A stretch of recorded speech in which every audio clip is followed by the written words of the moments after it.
Pengertian mie kering tepung terigu adalah jenis mie yang dibuat dari campuran tepung terigu dan air, tanpa penambahan bahan cairan seperti telur atau cairan lainnya. Mie kering ini memiliki tekstur yang lebih padat dan kurang kenyal dibandingkan dengan mie basah yang biasanya mengandung telur. Mie kering tepung terigu sering digunakan dalam berbagai hidangan mie seperti mie goreng, mie kuah, atau mie rebus. Sebagai bahan dasar dalam berbagai hidangan seperti mie instan, ini adalah salah satu jenis mie yang paling umum digunakan di seluruh dunia dan dapat memiliki berbagai bentuk dan ukuran. Lalu, mie kering ini merupakan mie yang telah mengalami pengeringan sampai kadar air mencapai 8-10%, tahan dalam jangka waktu yang lama, kurang lebih dari 3 bulan. Alasan kenapa harus ada mie kering? Karena mie dianggap sebagai makanan alternatif pengganti beras yang digemari oleh masyarakat. Selain karena dapat mengenyangkan, mie ini juga penyajiannya cukup praktis dan harganya juga yang terjangkau. Mie banyak mengandung karbohidrat sehingga banyak menyumbang energi pada tubuh. Saya Tia Puspadewi di sini akan menjelaskan mengenai bahan apa saja yang digunakan pada pembuatan mie kering. Yang pertama itu yang paling dasar yaitu tepung terigu. Tepung terigu ini dipilih karena mengandung banyak protein, khususnya ada kandungan gluten yang nantinya akan memberikan tekstur kenyal pada mie. Selanjutnya ada penambahan tepung tapioka. Tepung tapioka ini dapat meningkatkan rasa kelembutan dan gelatinisasi dari mie ini. Karena tepung tapioka ini memiliki daya serap yang besar sehingga mempermudah proses dehidrasi. Selanjutnya ada telur. Telur digunakan untuk memberikan rasa penambah nilai gizi karena mengandung protein juga. Nah, si putih telur ininya itu dapat membentuk lapisan tipis dan kuat pada permukaan mie. Sedangkan untuk kuning telurnya dapat memberikan warna pada mie tersebut dan juga mengandung lecitin yang akan mengemulsi dan mempercepat hidrasi air pada tepung untuk mengembangkan adonan. Selanjutnya ada garam. Garam di sini sebagai pemberi rasa juga akan mengikat air dan mengurangi kelengketan, tentunya dengan konsentrasi garam tertentu.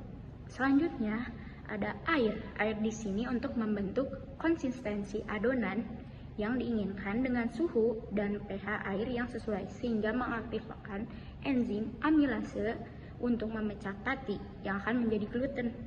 Maka setelah terpecah tersebut, gluten akan memberikan tekstur mie yang lembut dan halus. Selanjutnya ada air alkali. Air ini mengandung senyawa alkali yang akan bereaksi dengan air dan pati, kemudian menghasilkan karbon dioksida dan membentuk rongga. Dan yang terakhir itu ada minyak. Minyak di sini untuk memperbaiki tekstur mie dan juga sebagai media penghantar panas pada proses pembuatan mie. Nah, selanjutnya di sini saya akan menjelaskan mengenai tahapan pembuatan mie kering. Pembuatan mie kering ini terdiri dari beberapa tahapan. Nah, sebelum melakukan tahapan pembuatannya, orang-orang yang akan melaksanakan proses pembuatan mie kering harus masuk ke ruang pembersih terlebih dahulu yang dapat menghilangkan berbagai kuman karena pembuatan mie kering ini dilakukan secara terbuka. Nah, tahapan pertama yang dilakukan yaitu persiapan adonan. Nah, dalam tahap ini, bahan dasar seperti tepung terigu, tepung tapioka, dan juga air dicampurkan untuk membuat adonan utama. Nah, dalam proses pencampuran bahan ini, biasanya perisa tambahan juga akan ditambahkan. Kemudian, adonan-adonan tersebut akan dicampur dan diaduk hingga kalis. Selanjutnya, setelah adonan kalis, adonan akan masuk ke dalam mesin pres. Dalam mesin ini, adonan masih sangat kasar, sehingga masih ada mesin pres yang berguna untuk terus menggiling adonan hingga adonan tersebut halus dan tipis. Nah, setelah melewati mesin pres dengan adonan yang berbentuk panjang, selanjutnya adonan akan masuk ke mesin keriting atau mesin pengeriting, karena tugas mesin tersebut yaitu membuat adonan panjang menjadi keriting. Nah, biasanya mesin-mesin untuk pembuatan mie ini berbeda-beda tiap perusahaannya dengan menyesuaikan bentuk mie yang diinginkan. Nah, meskipun saat ini mesin-mesin ini sudah canggih, kenyataannya tetap dibutuhkan orang untuk memastikan proses pembuatan mie tersebut tetap lancar, jadi tidak 100% dengan mesin ya. Nah, tahapan selanjutnya yaitu proses pematangan mie dengan cara pengukusan yang dilakukan dengan mesin steamer. Nah, proses ini bertujuan agar pati yang terkandung dalam tepung diubah menjadi bentuk seperti gel. Nama proses ini yaitu gelatinisasi. Nah, gelatinisasi sendiri merupakan pembentukan gel yang diawali dengan pembengkakan granula pati akibat penyerapan air. Nah, pada proses inilah adonan akan matang dan dapat dikonsumsi, karena suhu yang digunakan cukup tinggi yaitu 100 derajat Celcius. Setelah mengalami proses pematangan, maka adonan akan memiliki tekstur yang keras dan juga kuat. Setelah keluar dari mesin steamer, mie instan diguyur dengan minyak panas, kemudian dipotong-potong menjadi satu porsi yang telah ditentukan. Selanjutnya masuk ke tahap penggorengan. Disinilah satu persatu mie ditempatkan dalam wadah khusus, kemudian dimasukkan ke dalam mesin penggoreng. Biasanya tahap penggorengan ini menggunakan minyak sawit nabati sebagai minyak penggorengan. Mie digoreng dengan minyak panas bersuhu tinggi, sehingga air di dalam mie menguap dengan cepat dan menghasilkan pori-pori halus di permukaan mie. Nah, proses inilah yang membuat mie menjadi lebih lama daya tahan simpannya. Setelah mengalami penggorengan, mie akan berubah warna menjadi kecoklatan dan memiliki tekstur yang kriuk. Nah, setelah mengalami proses penggorengan, mie harus didinginkan terlebih dahulu sampai turun ke suhu normal, sambil berjalan di konveyor menuju proses pengemasan. Selanjutnya, mie dikemas dengan konsep kemasan sesuai kebutuhan. Nah, setelah dikemas, mie juga harus dicek terlebih dahulu nih kualitasnya yang dilakukan oleh quality control sebelum dilakukan pemasaran. Penasaran kan gimana cara buatnya mie ajaib ini? Yuk kita intip! Tapi sebelum masuk ke dalam kawasan pabrik mie, orang-orang harus masuk dulu nih dalam ruangan pembersih yang menghilangkan berbagai kuman yang nempel pada baju kamu. Hal ini dilakukan karena proses pembuatan mie instan dilakukan secara terbuka dan mudah terpapar oleh kuman. Dalam prosesnya, semua pabrik mie instan berjalan dengan sama, yaitu dimulai dari persiapan adonan. Dalam mesin ini, bahan dasar seperti tepung terigu, tepung tapioka, dan air dicampurkan untuk membuat adonan utama. Nah, dalam adonan ini, biasanya campuran perasa juga akan ditambahkan.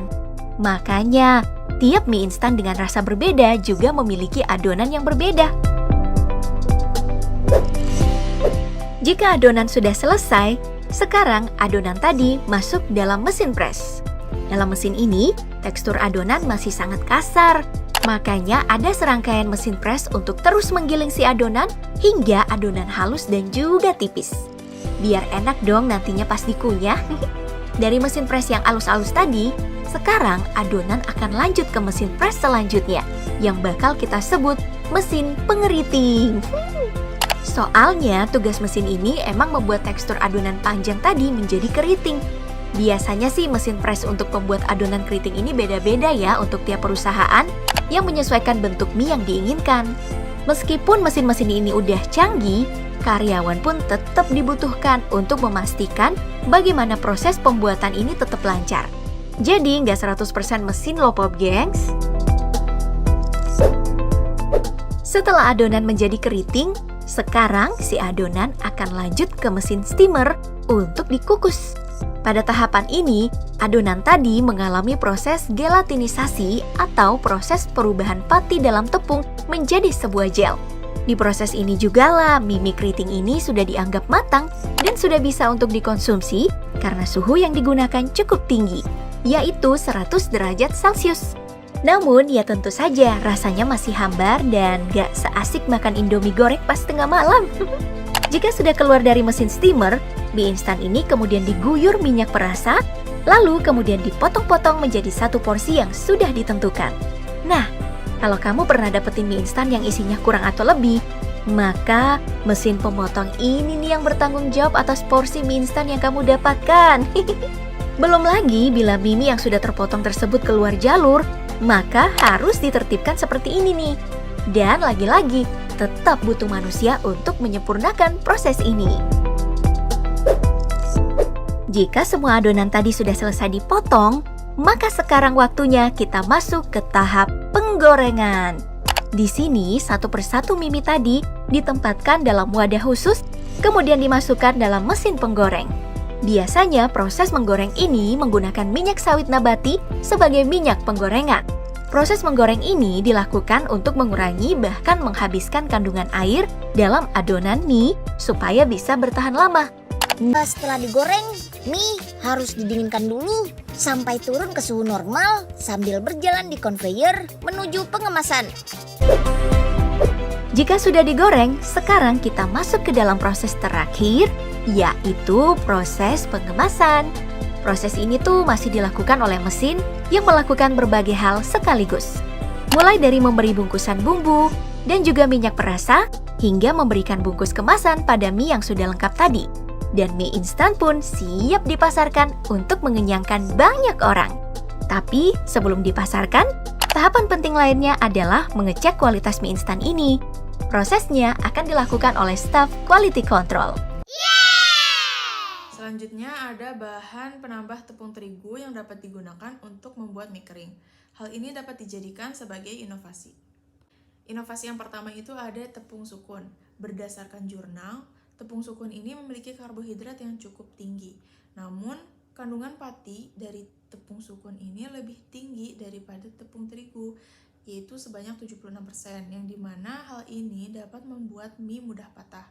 Maka diperlukan stabilizer seperti telur untuk membantu agar mie tidak mudah patah. Selanjutnya, inovasi yang kedua itu ada dari tepung mokaf.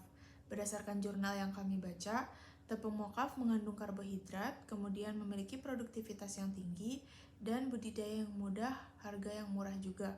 Kemudian kandungan serat dan kalsiumnya juga lebih tinggi dibandingkan dengan tepung terigu. Maka ini cocok dijadikan sebagai inovasi, sebagai bahan penambah tepung terigu untuk pembuatan mie kering.